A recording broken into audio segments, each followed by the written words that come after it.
So, Marian, if you would just give us your thoughts going into tomorrow's match. An important match for us. A team that's in a good moment right now, San Jose.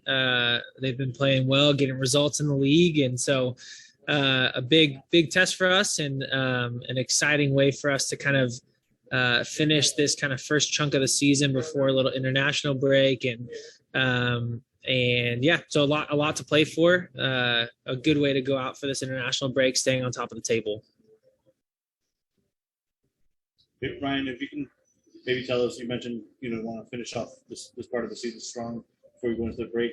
How would you evaluate the progression from the first match leading up to now?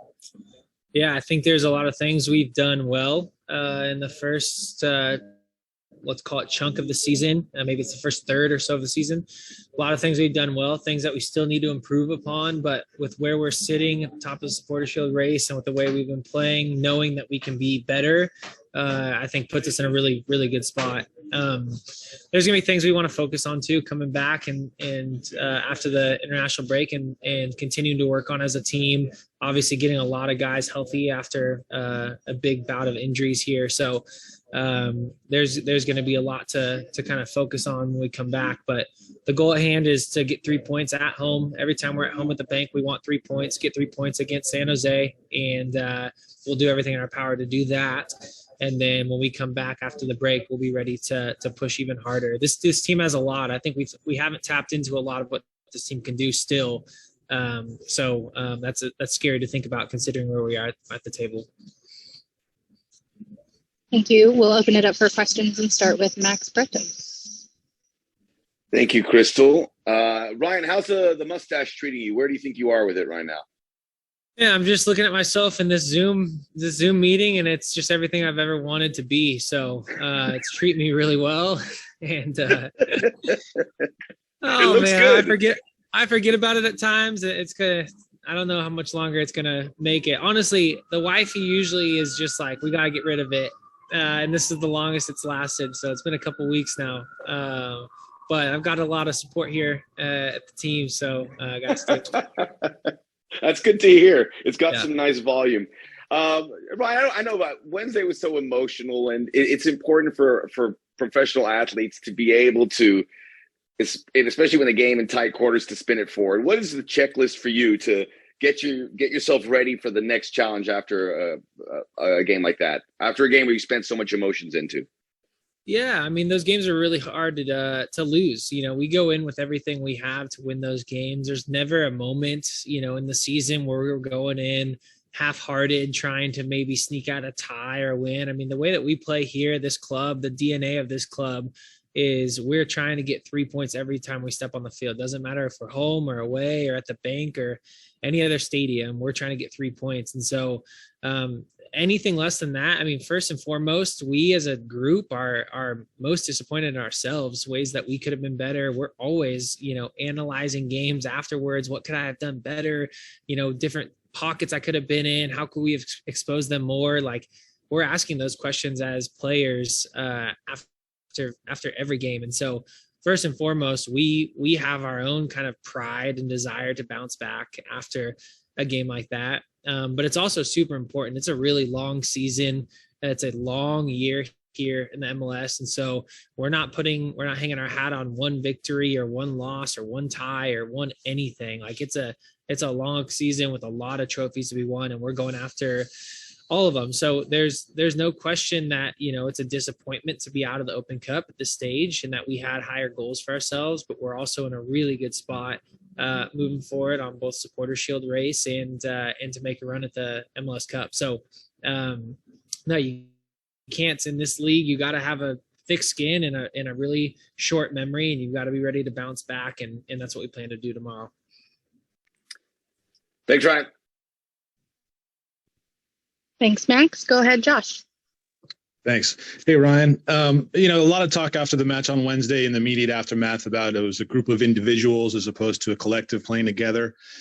Can you reverse that in 2 days? Can you guys play collectively the way you want to, or is there some process by which you need to sort of find that again?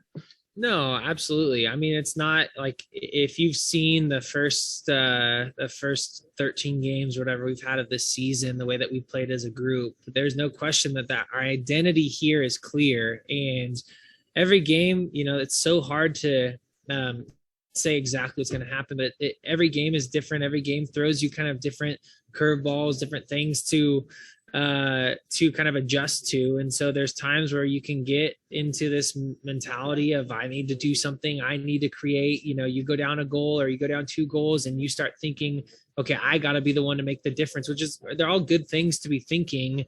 But the way to win in this league and the way to win with our DNA and the way we want to play is as a team, moving the ball around people and around players and pockets. And so I think that it's really, really correctable. I think we've showed over the course of the season the way that we want to be playing, and getting away from that from one game, if anything, will bring us hungry to come back and change it against San Jose. So no, that's the idea. And I think, man, it's in sports too. It's just every player, every team, every organization, every club just has that game or that moment where it's like, man, what happened? That isn't us. Why were we playing like that? And so it's a great opportunity for us to see that, recognize that, and make a quick change. All right. Thank you. Go ahead, Josue. Thank you, Crystal. Good afternoon, Ryan. I find a lot of self-responsibility. What's the word I'm looking for? Accountability when I listen to you guys. Like, win, lose, or tie, you always speak about things that need to improve. What needs to improve for a positive result for tomorrow's game?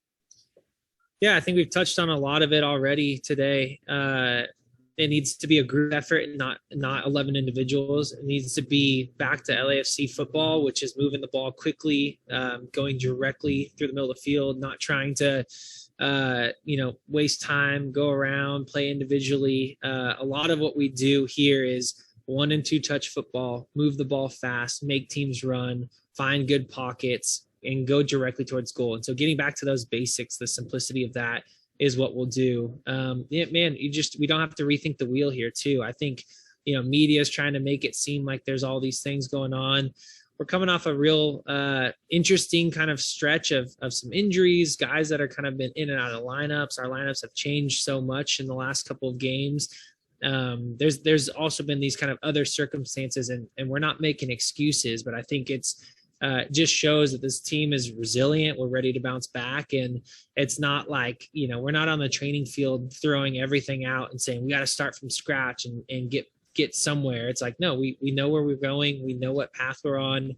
We know what team we want to be. And it's a simple adjustment. We're just barely steering off course. You just steer right back on course and keep on going. And May has been a really busy month, a lot of injuries, a lot of games, one next to the other. How are you personally doing physically?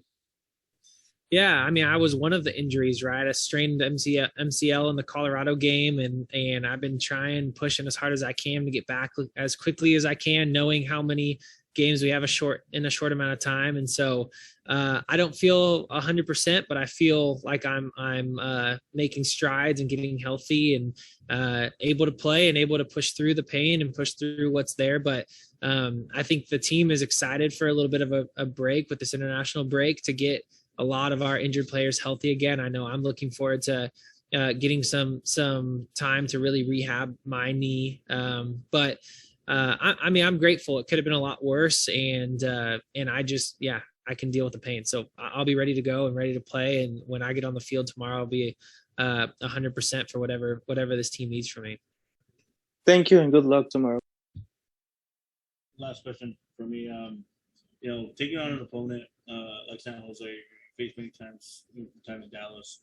What do you see maybe as the biggest threats coming into this final match of the stretch? Yeah, it's going to be different because San Jose has been playing this strange man marking system with Almeida for the last couple of years. They've moved away from that. They've gotten back to kind of their basics of what they were before that. I think they feel a little bit more free playing in this new, more zonal tactical formation that they've been in. So it pronounces it shows a lot of new threats they have. They've got a lot of their guys back in the positions they should be playing. I know like Jackson Ewell is kind of playing out of position, playing as center back at times. They've got a lot of guys back where they should be. And so you can see it's proven their results they've been getting in the league. They've got some firepower. They've got some guys up top that can be explosive. But all in all, we see ourselves as the best team in the league. And we think if we play football the way we want to play, we can beat anybody, especially at home, especially at the bank. So I wouldn't say we're overthinking it. I think we're just ready to come back, bounce back from Wednesday and ready to get 3 points. Awesome. Thanks, guys. Thanks everyone for joining us today.